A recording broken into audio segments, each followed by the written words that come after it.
Hello छात्रों, देखिए आज से हम स्टार्ट करेंगे फिजिक्स। भौतिकी का पहला चैप्टर है। तो इसमें हमने पहले वीडियो में पढ़ाया था आपको कि आवेश के बारे में, आवेश होता क्या है। तो उसमें आप अगर नहीं देखे हैं उस वीडियो को तो उस वीडियो को जाकर देख लीजिए, ताकि आपको यह जो अगला जो हमारा चैप्टर कूलाम का नियम, तो वो अच्छे से समझ में आए। जब आप आवेश के बारे में अच्छे से समझ जाएंगे तभी आपको कूलाम का नियम अच्छे से समझ में आएगा। क्योंकि अगर आप आवेश के बारे में नहीं जानते हैं थोड़ा बहुत, तो यहाँ पे थोड़ी बहुत दिक्कत होगी, लेकिन कोई बात नहीं, हम आपको इस वीडियो में समझा देंगे थोड़ा बहुत, जो कि यहाँ पर महत्वपूर्ण है। तो लेकिन आपको अगर अच्छे से बेहतर तरीके से जानना है तो आप पहले वीडियो को देखिए, फिर आप यहाँ इस वीडियो को देखिए। तो यहाँ पर चलते हैं अपने पॉइंट की तरफ। हमारा पॉइंट है कूलाम का नियम। तो देखिए यहाँ पर कूलाम का जो नियम है, इन्होंने 1785 ईसा में लगभग बताया था। क्या बताया था कि आवेश जो होते हैं वो एक दूसरे को क्या करते हैं, या तो प्रतिकर्षित करते हैं या तो आकर्षित करते हैं। ये किसने बताया था? कूलाम का नियम, कूलाम जी ने बताया था।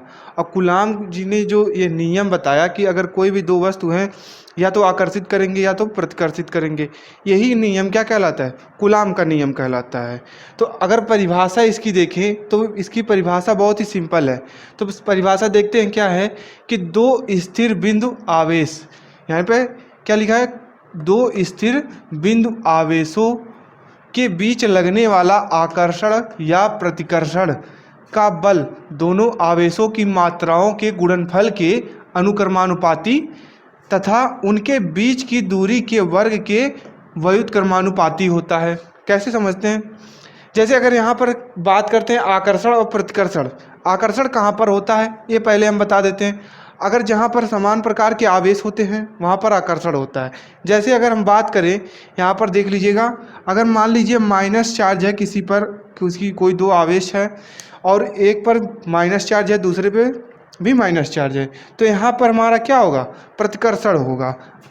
तो अगर धनात्मक चार्ज है तो हमारा क्या होगा? यहाँ पर प्रतिकर्षण होगा।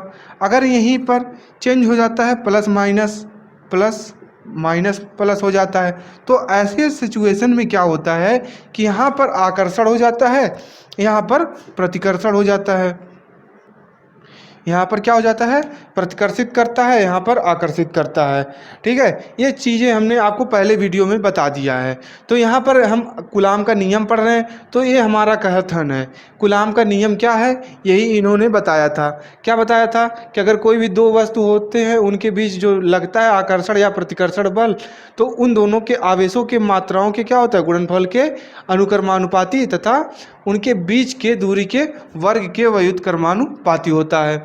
तो देखिए यहाँ पर मानते हैं Q एक आवेश है, यानी दो आवेश है, एक को हम Q1 मानते हैं, दूसरे को Q2 मानते हैं। ठीक है, अब इनके बीच की दूरी को हम R मान लेते हैं। ठीक है, अब देखिए अगर भाषा के अनुसार चले, अगर भाषा याद मत कीजिएगा, क्योंकि याद करेंगे तो आपको दिक्कत होगा, भूल भी सकते हैं। लेकिन यहाँ पर आप समझने का प्रयास कीजिए। कैसे? मान लीजिए कोई दो आवेश है जिनका नाम हम Q1 और Q2 रखे हैं। अगर बात करें तो इनके जो आवेश होंगे वो मात्राओं में क्या होंगे? गुणनफल के अनुक्रमानुपाती। तो यहाँ पर लिखेंगे कि जो हमारा आवेश के बीच बल लगता है या कोई भी बल लगता हो, जैसे आकर्षण हो या प्रतिकर्षण हो, तो यहाँ पर मान लेते हैं जो बल लग रहा है वो बल क्या है? F है, कैपिटल F है। आप कक्षा 11 से पढ़ते ही आ रहे हैं, पहले से ही पढ़ते आ रहे हैं कि हम कोई बल होता है जो हम उसको कैपिटल F से दिखाते हैं। तो यहाँ पर हम कैपिटल F से दिखाया हुआ है और ये अनुक्रमानुपाती का साइन है। और यहाँ पर Q1 इंटू Q2 आवेश है जो क्या है? गुणनफल को दिखा रहा है। तो F बराबर अनुक्रमानुपाती Q1 इंटू Q2 हो गया। और इसको हम मान लिए समीकरण 1। क्या मान लिए? समीकरण 1। इसी प्रकार से अगला जो को हमारा पॉइंट बनता है इसमें क्या, कि अगर कोई भी दो आवेश होगा उनके बीच की दूरी की क्या होगा? व्युत्क्रमानुपाती होगा। व्युत्क्रमानुपाती का अर्थ होता है बटे में होगा। कैसे? यहाँ पर 1/r² हो जाएगा। तो यहाँ पर F अनुक्रमानुपाती 1/r²। तो यहाँ पर इसको हम मानते हैं समीकरण 2। फिर लिखेंगे, आगे चलेंगे, अब इसको हल करेंगे। कैसे हल करेंगे? यहाँ पर देखिएगा, समीकरण 1 समीकरण 2 से यानी समीकरण 1 व समीकरण 2 से। जब हम इनका आपस में तुलना करेंगे तो हम यहाँ पर देखेंगे कि यह अनुक्रमानुपाती 1/r² into Q1 into Q2, यहाँ पर एक Q2 है, ये इसको नोट कर लीजिएगा, Q2 है। और यहाँ पर जो F होगा, जब यहाँ से हम अनुक्रमानुपाती का साइन हटाते हैं, कोई भी साइन होता है यहाँ पर, अगर हम अनुक्रमानुपाती का साइन हटाते हैं तो यहाँ पर हम कुछ कांस्टेंट राशि मानते हैं। कोई भी कांस्टेंट राशि होती है, के होता है, के एल एम, कुछ भी मान सकते हैं आप, कोई निश्चित नहीं है। लेकिन कभी हमेशा क्या माना जाता है, के ही मिलता है बुक में, तो आप के ही मानिए। तो आप स्वतंत्र है, कुछ भी मान सकते हैं। लेकिन यहाँ पर जो के होता है कांस्टेंट राशि होता है, यानी हिंदी में उसको नियतांक कहते हैं। तो यहाँ पर हम लिखे हुए हैं कि जहाँ के हमारा क्या है, नियतांक है, तो यहाँ पर लिख भी दिए हैं। और यहाँ पर Q1 और Q2 बटे r² हो जाएगा। तो यहाँ पर देखिए जो के का मान होता है, जो हमारा कुलाम ने जो नियम बताया था, इनमें जो के का मान होता है वो क्या होता है, 1/4 एप्सिलॉन नॉट होता है। देखिए यहाँ पर एप्सिलॉन नॉट होता है, इसको पढ़ते हैं, ये इस प्रकार से बनता है, 0 बन जाता है। तो इसका जो मान होता है 9.0 गुणे 10⁹ न्यूटन मीटर स्क्वायर प्रति कूलाम। कूलाम को कैपिटल C से दिखाते हैं, ये हमारा कैपिटल C लिखा हुआ है। आपको हम वो क्या कहते हैं, जो पहला वीडियो है उसमें अच्छे से बताए हुए हैं कूलाम के नियम के बारे में। तो देखिए यहाँ पर जो बनेगा, अगर हम इसका मान रख देते हैं, ठीक है, के स्थान पर या तो हम यह लिखें या तो यह लिखें। फिलहाल हमारा यह लिखना उचित नहीं होगा, क्योंकि इसका कोई अभी ज़रूरत नहीं है। लेकिन हम जैसे जैसे आगे बढ़ेंगे हमें इसकी ज़रूरत पड़ेगी। इसके स्थान पर हम केवल यही लिख सकते हैं, यह बराबर के इंटू Q1 इंटू Q2 बटे r², केवल हम यही लिख सकते हैं। ठीक है, समझ में आ रहा है ना। तो देखिए अब इतना हो गया। अब यहाँ पर हम लिखे हैं कि इसको हम क्या लिख सकते हैं, ये बाद में यूज होगा जब हम क्वेश्चन सॉल्व करेंगे। तो यहाँ पर देखिए, तो ये हमारा क्या कहलाता है, कूलाम का नियम कहलाता है, ये हमारा बन जाता है। अब देखिए इसको जब हल करेंगे तो यहाँ पर अगर हल करते हैं तो अगर यहाँ इसके स्थान पर हम 1/4 एप्सिलॉन नॉट लिखते हैं, ठीक है। कैसे, यहाँ पर इसको देख लीजिएगा, इसको अपने कॉपी में नोट कर लीजिएगा, इसको एक बार लिख लीजिएगा, इसको एक बार और लिखिएगा। क्या लिखिएगा कि इसके स्थान पर 1/4 एप्सिलॉन नॉट, ठीक है, इस प्रकार से लिख लीजिएगा एक बार और।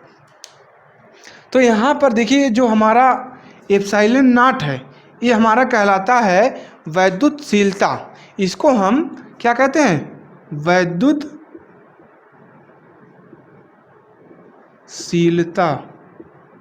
इसको हम वैद्युतशीलता कहते हैं। अब इसका मात्रक क्या होगा, वैद्युतशीलता का आंकिक मान और मात्रक देखेंगे।